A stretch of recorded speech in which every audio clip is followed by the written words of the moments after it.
Hey, Mystic Michaela, spiritual family, welcome to the Empath Starter Pack.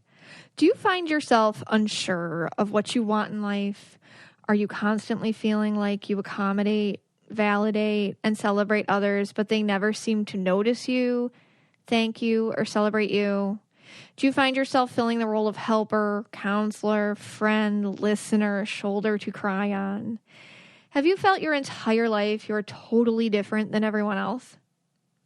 Do you hate talking about your problems just because you feel like it's dramatic, unimportant, or it's just too much for others to bear?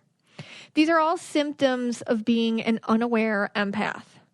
When you awaken to what an empath really is and the abilities you actually have, your life will completely change for the better. I know, because that's what happened to me. I am Mystic Michaela. I am a fourth-generation psychic medium with the ability to see aura colors, which are the life force energies around us all. A huge spiritual download in my own life was the process all empaths must go through to be activated and awakened to their authentic lives. I call it the Recovering Empath. The journey I am going to be taking you on today is what you need to awaken into your empath abilities the way you were intended to. The first part will be the Recovering Empath. I will go in depth into what stages of development are for empaths, the feelings associated with all of it, how to journey through it, and what it means moving forward. The second part will be about empaths versus narcissists. You will begin to understand the relationship between empaths and those who wish to benefit off your unaware state. I will discuss Empath Traps and how different aura colors can exhibit narcissistic traits. Both of these parts you will hear today were recorded in the fall of 2019. They've been shortened to fit in this convenient Empath Starter Pack episode and are, to this date, some of the most popular podcast audios I have released.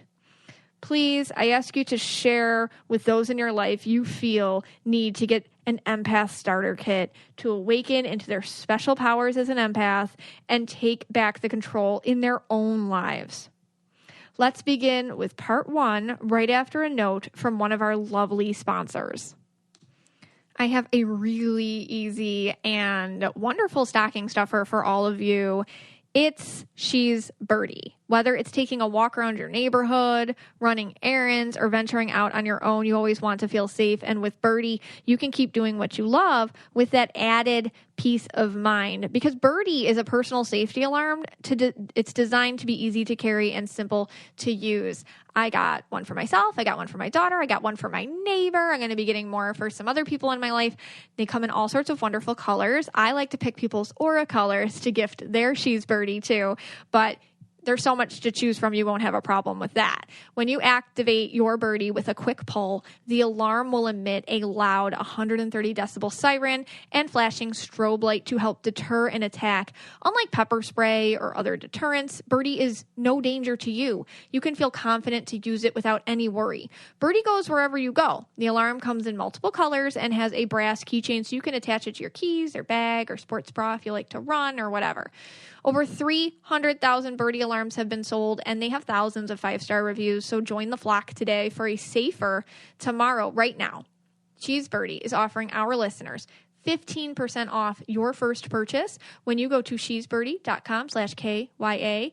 Go to She's Birdie, spelled SHESBIRDIE.com/KYA for 15% off your first purchase. That's shesbirdie.com/KYA. Today I'm talking about the Recovering Empath, and this is like I wanted to do a whole episode about this, just because, and we'll switch it up and do some other things too, but I want to do a whole episode because what is an empath? And an empath is somebody that feels the feelings of other people the same as themselves. And chances are, if you're listening to me, and definitely if you have a reading from me or you're interested in this stuff, you have an empath quality that's a part of your energy. And usually that's purples, indigos, turquoises, and blues. Those are my empath colors. And the thing with being an empath is it's different from having empathy. So there are people out there that have empathy, like they feel for other people, but that's different than being an empath. An empath literally feels the same feelings that whoever they're around experiences. And I'm calling it the recovering empath because there are stages.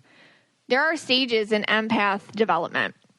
And you're born an empath. Like, this just doesn't happen to you. You might have been told, like, I'm too sensitive. You're so sensitive. You're this, you're that. But being an empath is a way that you're born. Okay. So, for example, my 4-year-old, she told me, she just started preschool and she said, I'm going to be the perfect child. I want to be the perfect child. She has a turquoise aura. And right there, instead of being like, yes, that's great, be the perfect, which is what most society would say, yes, be good, be a good girl, be the perfect child. It's like, hey, wait a second. That's a red flag, because the biggest thing that I could say about empaths is you have to be super careful not to attach your self-worth to how other people view you and how other people react to you. And that is the number one way empaths get misled in life, tricked up, they start living inauthentically, and all these other things happen because you can feel the reactions of other people to you and you become controlled by them. Why? Because they feel exactly like your own feelings. So I have stages, and so the first one is the programmed empath, I call it. This is somebody who's they don't know that they're an empath. So they've grown up in a family and this is their role. They're the good one. They're the fixer. They're the healer. They don't have problems. They solve problems. They're the ones who go out of their way to help other people. They just habitually put themselves on the back burner. It is not even to any sort of forefront of their mind to do for themselves.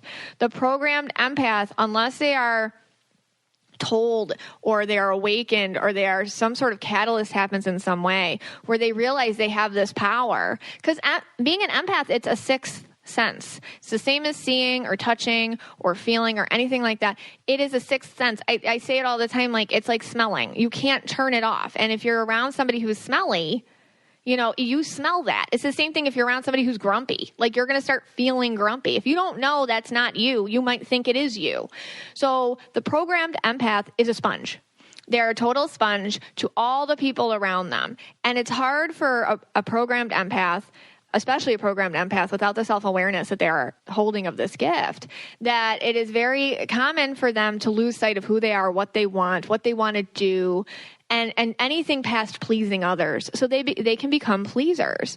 And they become invisible. That's the other thing. I talk a lot about the invisible empath, and it goes hand in hand with the programmed empath, like, based on how you were raised or whatever. And when I do a reading, this is all very specific to you and your situation. This is me talking about it generally, but my hope is that some of these things like ring a bell in you and you can kind of like see it and pinpoint it to situations in your own life. But invisible empaths, growing up myself, I found that I didn't want to be noticed. So I would wallflower a lot. Why? Because I had a need to make other people feel more special. It was very important for me to feel that other people felt special. So I made sure I dimmed my light, that I was invisible. I didn't even realize this for years. And it went into friendships, making sure that when I was out with people, I was not the one standing out. I would pick out, I can't wear that. My friend, looks better in that than me, so I'll wear this instead. Subconscious, totally.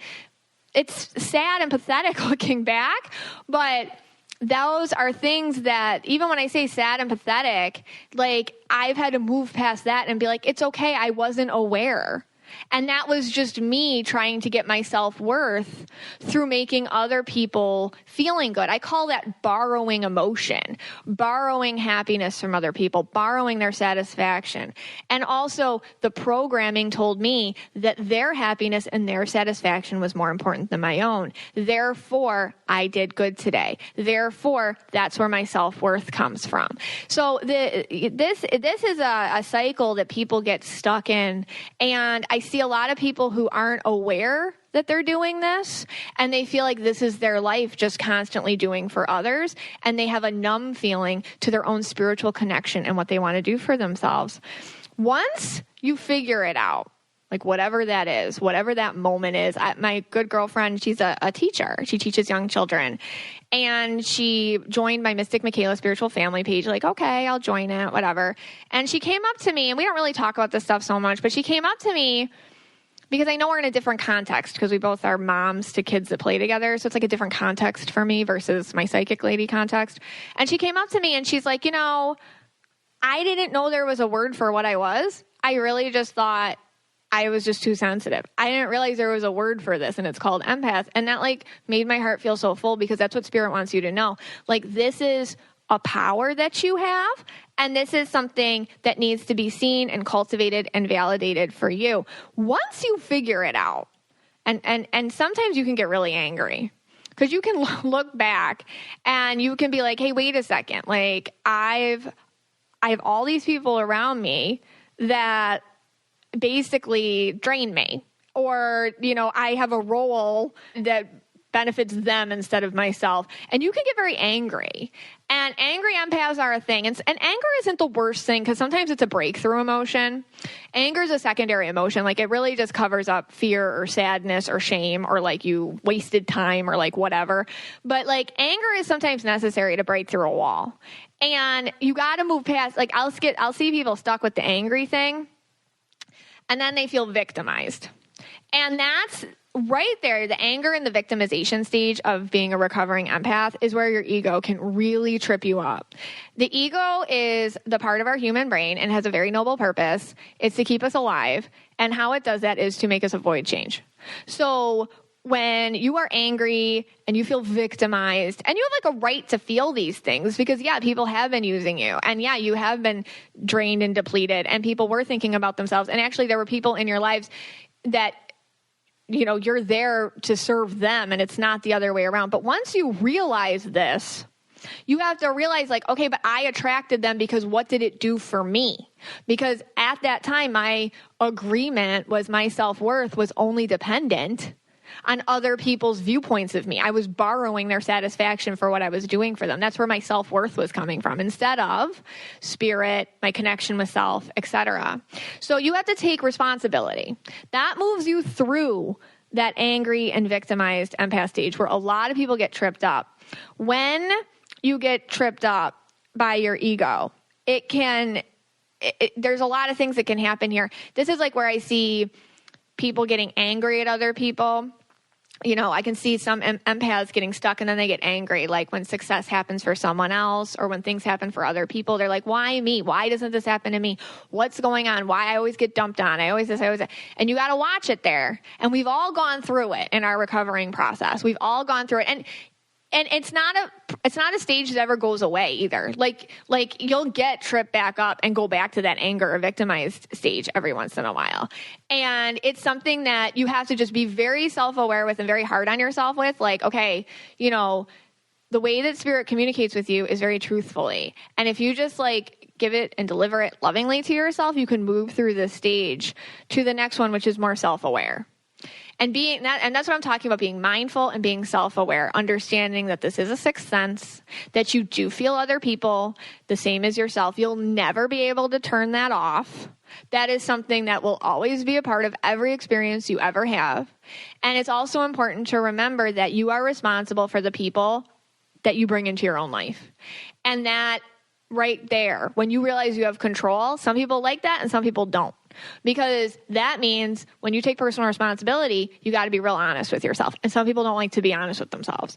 And that's where I get people tripped up. And that's the ego tripping you up because you don't want to change to do the hard work. And it is hard to do the hard work of being okay, what did I do to cause this, basically? This relationship, this friendship, this job, this situation, my family relationship, how they view me.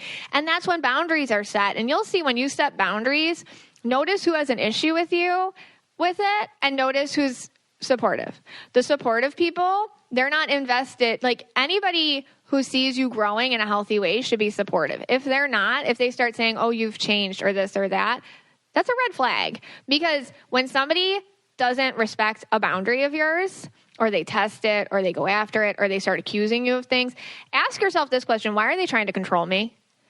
Because that is not, whatever you gave to them, your pleasing, your subserviency, whatever, that was necessary for them. They were eating that. They were draining you. Energy vampires are a thing. And just like on a side note, and I could do a whole episode about just narcissists and the relationship with empaths. Empaths and narcissists are polar opposites, yet insanely attracted to one another. And I see a lot of empaths and they just attract a lot of narcissists. Now, there aren't a lot of narcissists out there in the world, and there aren't a lot of empaths, but they sure do all know each other. Because the thing is empaths have this need for compassion and this constant need to give. And narcissists are like this hole that cannot be filled. And they have this constant need to receive that compassion and receive whatever you have to give them. And they need to be worshiped. And they constantly have this false self.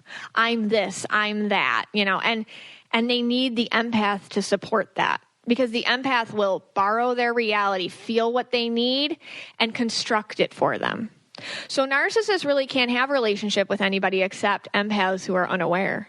If you make yourself aware, you're going to see all the narcissists leave immediately, like just jump ship. Oh, and they'll say awful things to you when they do it. Because once your self-esteem is not based on being good, and it's not based on being a pleaser, and it's not based on getting your satisfaction from how others feel, then you can do the real work. Then the real amazing things start happening for you. So right there, that is a time when you can start feeling a little isolated.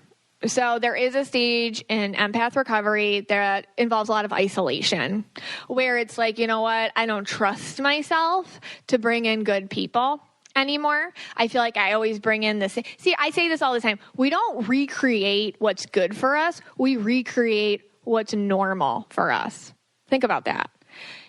To recreate what's good for you means you have to get very uncomfortable, because you were probably raised to be a pleaser, a helper, a supporter, not talking about yourself, all this stuff, all the things that other people loved about your empath qualities. You were raised that, oh, that's my self-worth right there. So to change that, you have to see that there's only certain places I'm giving my empath energy to.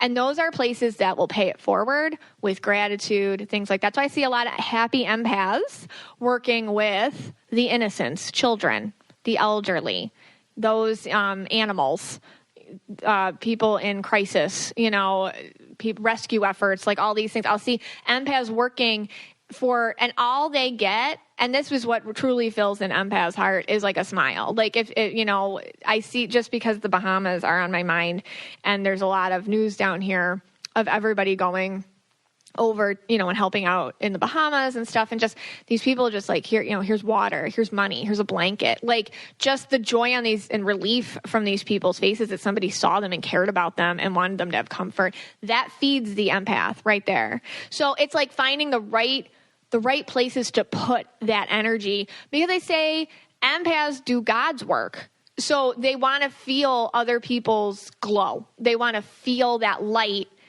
in other people the way that it's supposed to be. That's where your connection comes from. Not from pleasing people, from giving them the light, whatever that is, and making it spark in them and giving them hope and making them feel seen and validated and loved, which is truly the communication of spirit, unconditional love, and somehow translating that to them through acts of kindness and good.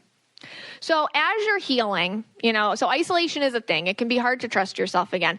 But as you heal, as you start changing your ways, as you start putting up boundaries and respecting yourself, as you start going back through the other stages of being an empath and with love and self-awareness, then you can experience sometimes what I like to call lightworking. So lightworking is anything where I was just saying, like, you take the light from spirit and you give it to other people. And this is just the places where it's deserving to go most and where it does the most good. I see nurses and teachers and therapists, things like that, but you don't have to have a label. I see people volunteering. I see at the, I see people, because around here there is a large elderly population. I'll see a lot of, elderly people with their like assistants at the grocery store or things like that. Like just being patient with somebody and letting them feel like loved, things like that. Like just being there for somebody who appreciates it and isn't toxic. That is light working. So I see that is the end stage. That's the end goal. Like where you see the boundaries that you have to put up. You see that not everybody's going to be okay with that. You have an understanding that you will always feel other people's feelings as your own. Like you get all that. And right there, that is the goal. And it's a journey. Like it doesn't get finished in this lifetime. Being an empath is, I feel, before we come here, we do something as we create a soul contract and we decide how we're going to do things. And part of our soul contracts have a lot to do with our acts of good in them and how we need to use what our tools are, how we overcome our situations we were put in, and how we get to the stage where we're working for the greater good, and our approval and our self-worth comes from within, where our connection to spirit is. And I use spirit, like you can fill in whatever word you want there, God, Jesus, like whatever you want in there. I use spirit, but it's a universal term, so for whatever you're comfortable using. Empathic overload. I really need to talk about this because it's like a thing. So it's empathic overload, empathic overwhelm. When you're doing too much, and I am super not a doctor or a therapist, so like go see those people, like obviously, but I see a lot of times like it's not depression, it's empathic overwhelm. So, I mean, that's my unscientific opinion, based on what I see. But what happens is empaths, like I said, they're sponges. And it can be so hard sometimes to keep up any sort of barrier. It's actually, sometimes people say, but you got to put up a wall. You got to toughen up. You got to have a thicker skin. It's not going to happen if you're an empath. You actually have to you have to learn how to let the feelings just kind of move through you and not attach to them. That's kind of what you got to do. Like, and it's basically like not everybody's problems are things I have to solve. Like I can notice them and they can bother me, but now I got to let it go. This is a funny story. When Scott and I started having children, kids cry. And I remember this one time, like my little one was crying because we were like taking the binky or the pacifier away from her. And she would just scream and cry and be like, it was awful. And I don't know, it doesn't bother me so much when the kids cry. Cause I'm like, okay, cause I know it's just, they're okay or whatever. And it's just noise and I can shut it out. But what would bother me is when my husband was home, because it really, like, I felt his, like, oh my God, like anxiety, his angst, his stress. He didn't have a solution for it. He couldn't handle it. Like, he was getting really stressed out. That's what was bothering me. So one day I was like, oh, it bothers, you stop being bothered by it. Stop it. Because like I can feel your feelings. And he got really mad at me because he told me that was selfish. And it's true. Like people have to be allowed to have their own feelings, because it's just because I can feel your feelings doesn't, like, I would always try, and that's later in my life even, I still struggle with it. I can't control how he feels. Like if he wants to feel something, he's allowed to feel it, but it's annoying because I have to live with it. You know what I mean? So like, I think like as empaths, that's why when you have empathic overwhelm, sometimes like you just really need to be alone to get your boundaries back up, or at least just to feel like yourself, because you're constantly feeling other people's feelings and you can't shut it off. And then you have to remind yourself you're doing it all the time. It still tricks me up. Like I still get tripped up by it. I still get fooled by it all the time, because it's like breathing to me. It's such a natural feeling to feel other people's feelings the same as my own. Like a muscle, you will work your empathic ones to realize, okay, what I can feel is mine, and what I can feel is some other people's, and what the difference is. Like you will get better at that. But empathic overwhelm, you get very triggered. You can be very sensitive. You can be really tired. Like chronic fatigue is part of it. But it's hard to sleep. You can procrastinate. All of a sudden, like you have troubles being on time. You get really disorganized. You start daydreaming, things like that. Self-medication, I see a lot with empaths in the forms of food, substances, alcohol, like, things like that. I see them stopping, also like other things like behaviorally, like they become completely antisocial. It's normal for an empath to be somewhat antisocial, but then they'll get like completely antisocial. Like things like that, like they do shut down. And when it starts to get a lot like that, you do have to work on fixing yourself. And I mean, we talk a lot about self-care in our society, but self-care is very, very simple. And the first step of self-care is like what I'm trying to do right now. Like, let's bring some self-awareness to it. This is a valid thing you have, being an empath. That is a power. And getting honest with yourself about it and seeing that it's something that has to be dealt with thoughtfully and mindfully is important. Journaling. It sounds super corny. I have a method. I made it up myself. I don't like to journal so much because I'm busy. So I call it my 3-word journal. So 3 times a day, 3 words, and that's it. You know, you can set your timer. You can do it on your notes, on your phone or whatever. It's 3 times a day and 3 words. And I tell people this every once in a while who I know are having a hard time getting more sensitive to their own emotions. And what it does is it just helps you. It helps you get more aware of how you're feeling. And that'll help you. Meditating, even if it's just listening to music for 20 minutes, things like that. Grounding, going outside barefoot, just little things like that, like where you feel connected in yourself for a while. So I'd love for you guys to give me your thoughts on this. Mystic Michaela Spiritual Family is a great place for us to connect and talk about empathic overwhelm, being an empath, your struggle, your journey as an empath. I feel like talking about it and seeing other people's journeys and the correlations between them can help you get more self-aware and move through all these stages of recovering empaths to the end stage where you're like lightworking and you're very healing and you're lightworking and you're self-aware.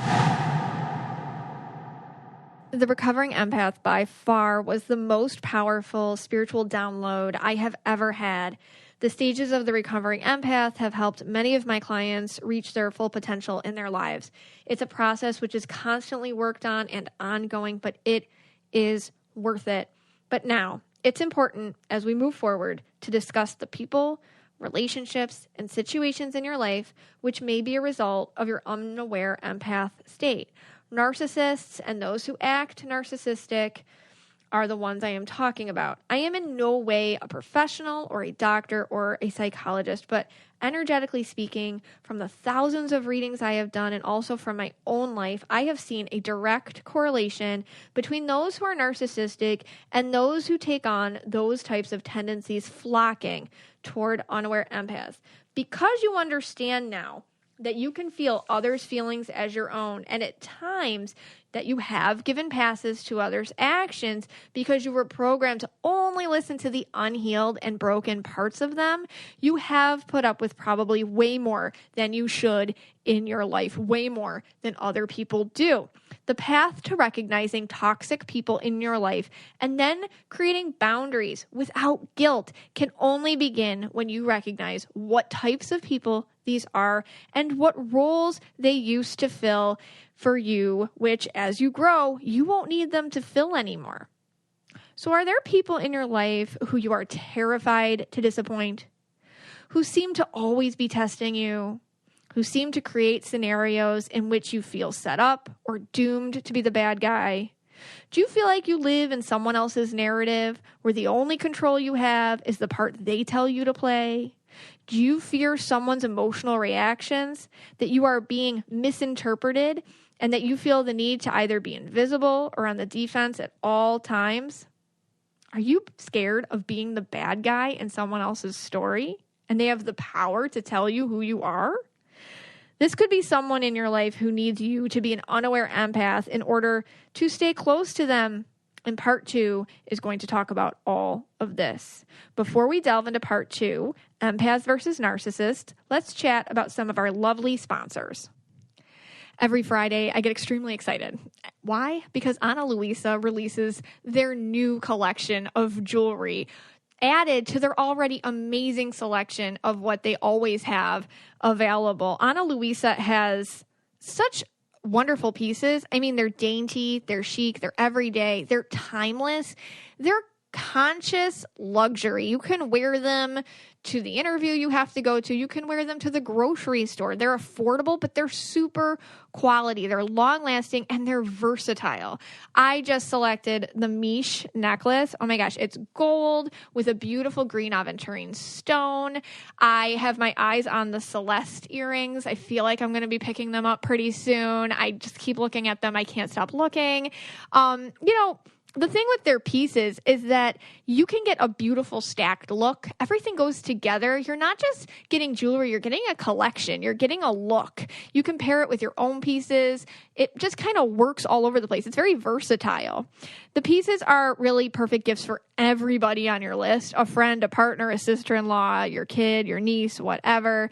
I highly recommend them checking out, you go check out the gift guide on their website, look at their bestsellers page, and then like I said, every Friday it's just a party online. Ana Luisa, that's ANALUISA, is where you got to go. And what's really cool is they are offering us a special deal. So I absolutely recommend you checking out Ana Luisa, that's ANALUISA, at shop.analuisa.com/knowyouraura. I just love them. Their pieces start at $39. And like I said, they're currently running a huge sale. And right now, the biggest sale of the year, you can get 60% off on the second item you purchase if you go to shop.analuisa.com/knowyouraura. What would it feel like? What would it feel like to walk into a store and absolutely every single item of clothing was your particular style and fit? Well, this exists, and it's Stitch Fix Freestyle. It is a shop built just for you. You have to go check it out just to see how amazing they get everything so personalized to you. Stitch Fix Freestyle is your trusted style destination where you can discover and instantly buy curated items based on your style, likes, and lifestyle. Whether you're looking for a brand that you love or you want to try out a new one, at Stitch Fix Freestyle, you can shop a range of over 1,000 brands personalized to your size and fit.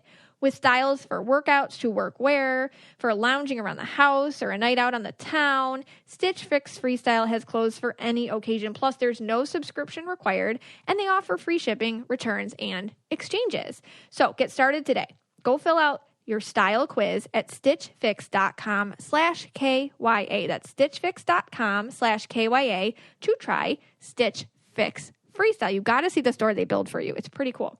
stitchfix.com/KYA. We're getting a little serious today. We're talking about empaths versus narcissists. And like I said, if you didn't listen to episode 4 of the Recovering Empath, this is where this stems from, because a lot of people were talking about, what is the relationship between empaths and narcissists? So empaths feel other people's feelings the same way as they feel their own. So like I said, there's purples. This would be your purples, your blues, your indigos, your turquoises. And chances are, if you're listening to this, you have that in your aura. A 99, nobody willingly listening to this doesn't have one of those colors in their aura. So that's probably you. The unaware and programmed empath is really it's a struggle. If you don't know you're an empath, if you don't know your abilities, which is one of my main goals, I feel in my lifetime, to kind of tell people hey, you have this gift. You feel other people the same way you feel yourself, which means that can control you if you don't have a handle on it. And there is one species of person, of energy, that wants you to be unaware, and that is the narcissist. Because empaths who are unaware and who are programmed, they need constant opportunities to give in their life. They have learned from an early age that their self-worth is dependent upon other people's approval and upon them borrowing other people's satisfaction for what they've done. Now, unaware and programmed empaths, these are empaths that just don't know they're empaths. They have this insatiable need to give. And it's because nobody ever taught them, and they haven't woken up or whatever yet to see that actually you can get all that you need from your connection to source and spirit and light working and other ways. So what happens is the narcissist comes in. What's a narcissist? So narcissism is a personality disorder. You can get diagnosed with narcissism. I don't, and I'm not a doctor, and I'm not a psychologist or anything like that. But energetically speaking, the way I see it, I call it the chained soul.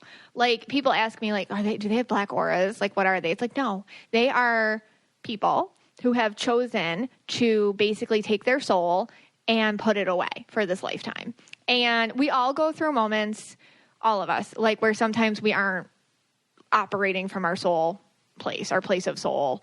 We're not we're operating kind of like in a coma, or we just kind of go through the motions or whatever. But narcissists make some sort of choice somewhere along the way where they put away their soul, and they operate 100% off ego. They're ego operators, I call them. And they completely suppress the journey of the soul for the superficial ego attention. This is why narcissists are extremely materialistic. They have an insatiable need for attention. They have an insatiable need to be constantly given to. They take. And at some point, they made a choice to be this way. It's hard for empaths because a lot of times narcissists have a very sad backstory. Like, and it's almost like empaths and narcissists, it's almost like, they can come from they're cut from the same cloth. It's just, there was a choice made at some point where they, empaths have no ability to turn off their need to give and their need to feel other people. But narcissists usually, like, if you really dig into a lot of their upbringings, they were neglected, or they were cast aside. Sometimes they were overpaid attention to. Like, they were the star of the show. The sun and moon, rotated around them in their mother's or father's eyes. It's extremes here. They were made to feel too important. They were made to feel that the ego and the gifts of this material world are all you need to achieve for. So narcissists feed off unaware and programmed and victimized empaths. This is their food. This is their energy drink. This is what they use. They cannot survive without an unaware empath around them to drain. And the quickest way to get rid of a narcissist is to get aware. Like, they'll go running. They'll give you they'll say awful things to you, but they will go away. But they feed off unaware and programmed and victimized empaths. Narcissists have this insatiable need. They can't stop. They need to receive constantly. And unaware empaths have an insatiable need to give. That's the only place where they get their self-worth. So this creates this parasitic type relationship where the one constantly gives and the one constantly receives. And at the end of the day, these empaths are the ones that get tossed away when they are used and broken and no longer of use to the narcissist, and they'll go pick up a fresh one. They don't care. They have no conscience about that. Because unaware empaths have this insatiable need to give, I see narcissists create what I call empath traps. This is very important. Empath traps is something where a narcissist will present a reality where the narcissist themselves is victimized, angry, where they desperately need support. And they will collect empaths to help them heal. They'll give them gratitude and thanks and compliments and all sorts of things. And they'll give that unaware empath the feeling that they did something good today. That's why it's so important for an empath to be very wary of where you give your energy to, because empath traps are a thing. I see this a lot in my practice. Just one example, for example, in relationships that didn't work out. And one of the parties, by the way, narcissists are equally men and women, so like, this is for an example, but, I'll see this a lot in my practice where a woman all of a sudden who broke up with her narcissist ex is getting attacked by the new girlfriend, and she's attacking her, and she's hacking her phone, and she's going after her social media, and she's doing all these things. And what happened was the narcissist created this whole narrative for the new empath in his life that he was victimized by his ex. And won't you be my hero if you just go after her and you do this and you do that? And it's a topic of conversation. And they basically create this trap for the new unaware empath to become what is called a flying monkey. So just like in The Wizard of Oz, she has her flying monkeys, right? The Wicked Witch. And this is like a real thing. They're called flying monkeys. And these are the empaths that do the bidding of the narcissist. They will bully, harass, and support the narcissist's agenda. They do it without thinking. They do anything the narcissist says. They don't question their own soul, their own head, their own heart. They've totally absorbed, because that's what empaths do, into the narcissist, and will start supporting the narcissist's agenda. So it is not uncommon when you piss off a narcissist to get a bunch of other people after you. And these people they just are unaware, and you have to forgive them and you have to move on. And that's why it's so important for each one of us to make sure we are aware and we are self-aware and we do see our gifts and we do see where we can move past these phases so we never get caught in an empath trap set by a narcissist. Because a narcissist will make unaware empaths become their extensions, an extension of their own ego, their own needs, everything. They love this attention. And like I said, when it's done, when they are done with you, the narcissist will project everything that they just did onto you. Wow, you're crazy. Wow, you did that yourself. I didn't tell you to do that.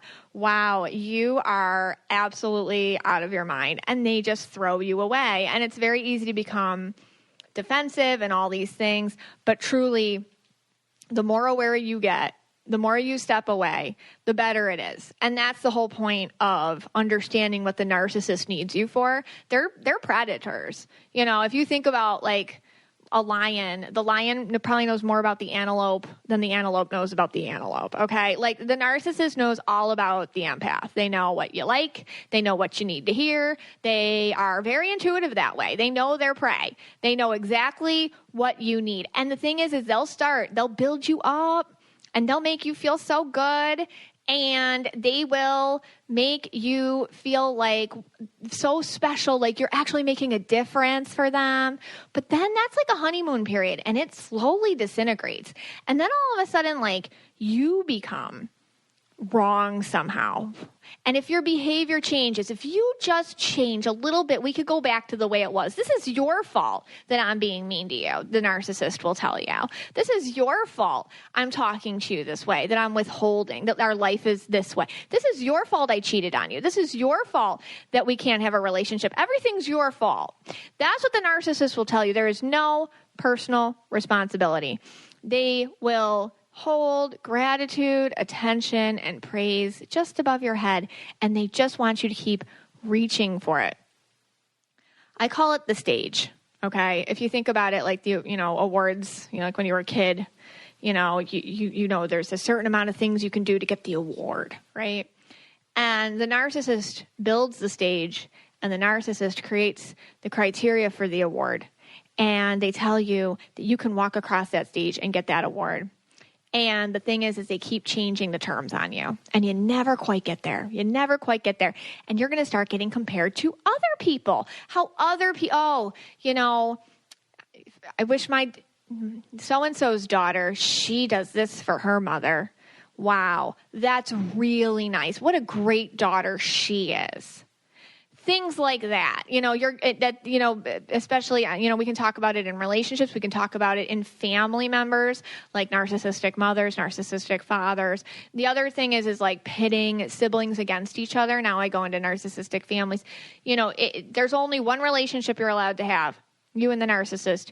They do not like it when you have a relationship with anyone else in the family. So in narcissist families, a lot of the time, no one gets along. That's weird. There's only one person everyone talks to. That's weird. Okay? That's what the narcissist's point is. They can't handle, like, the siblings having a good relationship. They can't handle that. Why? Because they need to be the most special. Covert narcissism. You may have heard that. These are con artists. This is hidden abuse. Okay? No one believes you.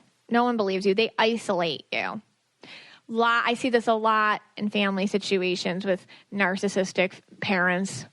Nobody understands what happened to you. And when you talk about it, wow, you made that up, or you're crazy, or you're insecure, or you got to let that go. Or like you hear a lot of things like that. So a lot of times empaths who are victims of narcissist abuse, they just shut up about it. They just let it go. They just eat it.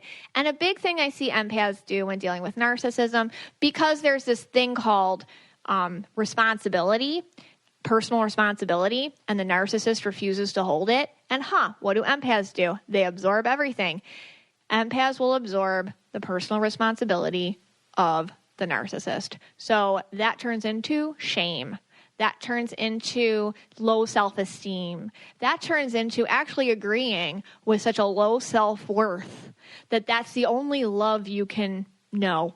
If you grew up with a narcissistic parent, that's the only love you understand is normal. It is extremely difficult for you to have relationships with people. You have to reinvent everything. You have to go back to source or your connection with spirituality. This is how you do it, by understanding what you are as an empath and where you get your connection to spirit from.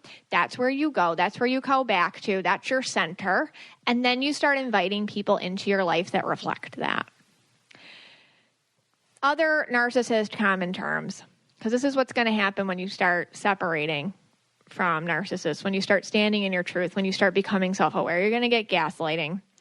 Gaslighting is the use of psychological warfare against you to make you feel like what you're saying is crazy. Basically, the narcissist says, I didn't do it, and if I did it, you deserved it. Okay? There's no other way around it. I did not do that. That's not true. You're lying. Oh, and then if they finally get caught, well, you deserved it.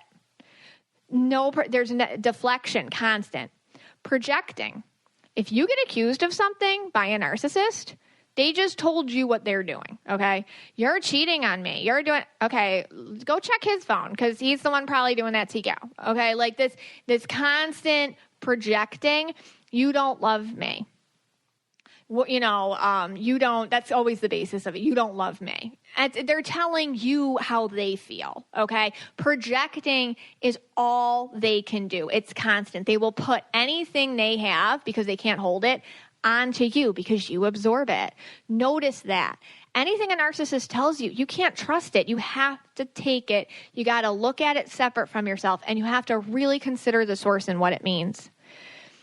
Narcissists are extremely abusive. Basically, if you behave the way I want you to, I will treat you well. Then you will get this self-worth that you want so badly to me. That is their only playing card. That's their only card. That's their one trick. The second you don't need them to have any sort of satisfaction with you is the second you are free. Break that chain, cut that tie, tell yourself, I don't need them. I don't need them to have approval for me. It's okay. I have it somewhere else. There will always be honeymoon periods with the narcissist. There will be times when they're actually fun, when it's great, when it's loving, when it feels like amazing connection, like it's real, like this is who they really are. Like I can put up with the bad stuff because right now this is the good stuff. Well, ups and downs like that aren't normal relationship ups and downs. But if you were raised a certain way, you might not know that. So starting to pay attention to it is important. Obviously, you will bond with your narcissist abuser. That can happen very often, especially if you were raised by a narcissist. It's the only love that feels acceptable or normal to you. And bonding with a narcissist can also make you defensive of your own choice to love that person. So making sure that you're not getting defensive about your own choices and instead saying, you know what, I'm changing. It's okay that I'm changing. It's okay that I'm changing my mind about things. It's okay that I am looking at relationships differently now, even ones that I've had for years. It's okay. Any healthy relationship should grow with you.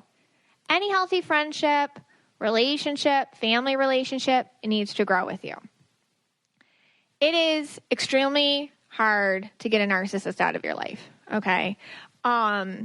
Especially if they're family. You have to understand that they all lie, they all believe their own lies, and they will only accept people in their lives that go along with their reality. If you stand in your truth, you're going to get it from the narcissist. You are going to get, because they are real good, like I said, at knowing exactly what you need and exactly what you're insecure about, you will get attacked. That will happen. The only functional relationship you can have with a narcissist is an estranged one. If you choose to have a narcissist in your life, there is dysfunction and there will be abuse. A lot of us feel the need to do this because it's our mother or it's our father or it's whatever, okay? Just know that. The other thing is they say set boundaries. Okay, set boundaries. Narcissists they'll poke at a boundary all day long. They can't stop it. People ask me, do narcissists have a black aura? Like I said at the beginning, they don't. Narcissists have aura colors, but they do operate in aura color a little differently. They all gaslight and they all project and they all are like everything I just said, they all do that, but each color does have its own kind of, way of being. So I'll go through them. So reds are they're the easiest ones to see because they're loud. Reds are loud. They're your loud ones. They're angry. They're they're yelling at everyone else. They're real scary looking. They're violent. They got big mouths. Okay. Everybody's scared of that. So reds are the easiest ones because they truly do advertise it. Yellows are yellow narcissists, condescending, very condescending. So I see this a lot with narcissistic mothers and stuff. It's oh, you're wearing that? Oh, it's kind of rude. It's nasty. It's making you feel like when you walk in their room, you look awful. Things like that, narcissist mothers and their daughters. I see that a lot with the yellow narcissists. They have one reality. There's no talking them out of it. They're a little elite, a little above everything. They have this air of higher intelligence, and they're very cold. Green narcissists. They love to manipulate with money. That's a big thing with them. They'll withhold it or they'll give it based off the behavior of their empath. Okay. I see this a lot with green parents who are if you do what I see a lot of this with abuse. If you go along with my abuse, I'll keep paying for this. They'll abuse their children, but then they get a car. They'll abuse their children, but then they get, their tuition paid for or whatever. So the empath feels like this is how, this is the only way I can get love. Or, I can't exist without this monetary support. So I'll keep putting up with the abuse. But I see greens do that a lot, green narcissists.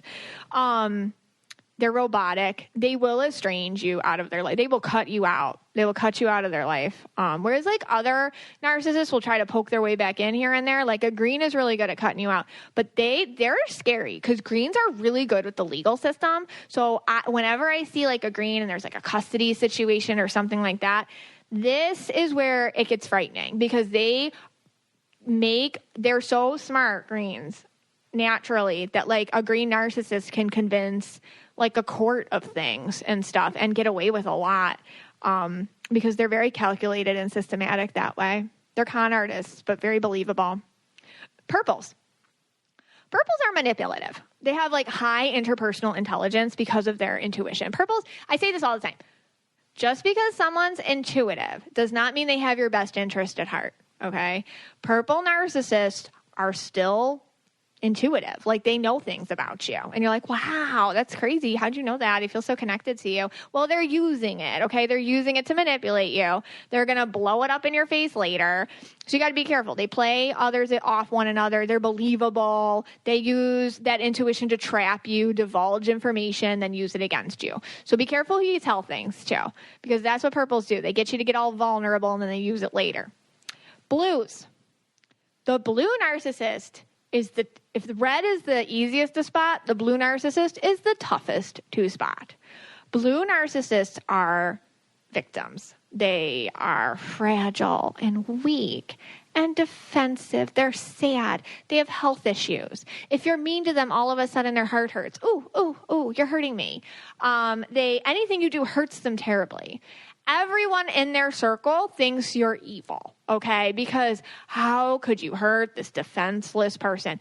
Behind closed doors, I see this a lot. I see this a lot with narcissistic parents who are blue.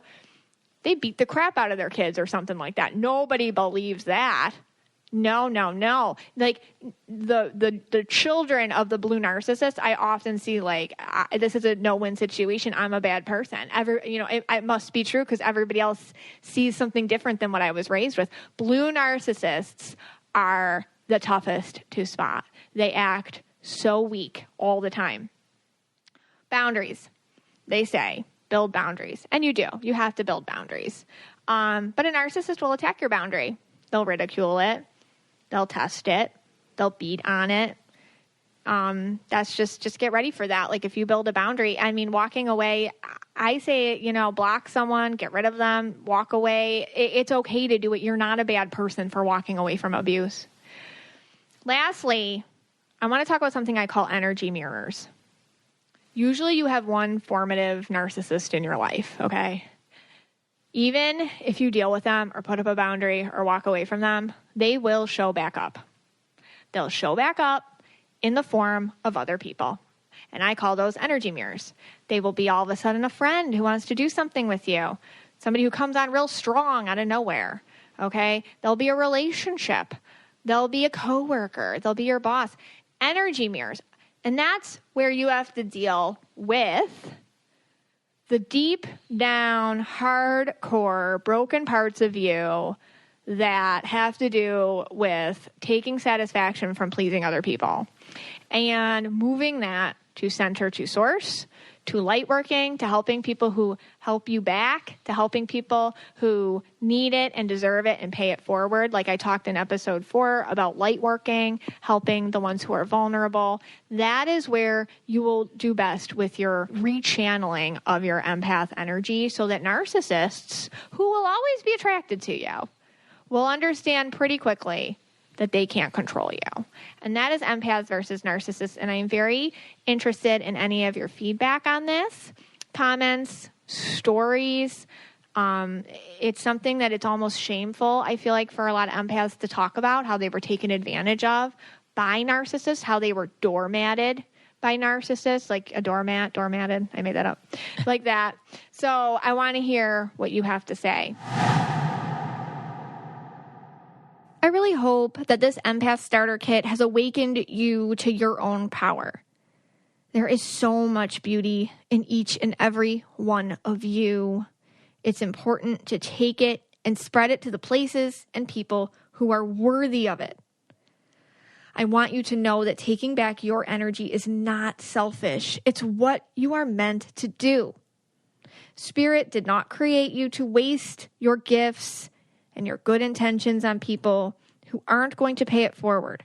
And they applaud you when you create boundaries, when you take your energy and your healing energies and you put them towards your own growth so that you can be better for other people and help them grow too. When you're a healthier version of yourself, you are more helpful to the ones that you love around you. This podcast has been such a blessing to me. And it's because of the community which it's created. It's just a completely wonderful and unique space. If you feel the need for more support, more people who just get it, get you, come on over to the Mystic Michaela Spiritual Family on Facebook. We would love to see you there. Thank you so much. This podcast is for you and about you, and I hope you know that I love you. If you want to be the most interesting person at the cocktail party, well, hop on over and listen to the Brain Candy podcast. Our award-winning content will have you laughing while you're learning. We read all the best articles, books, and studies, and keep up with new TV shows, documentaries, and pop culture. And then we cram it all into 2 shows a week. Conspiracy theories, cannibal rabbits, unsolved mysteries, the history of the Walkman. There's something for everyone. The Brain Candy podcast. Find our link in the show notes. Or simply search for the Brain Candy podcast on your podcast app.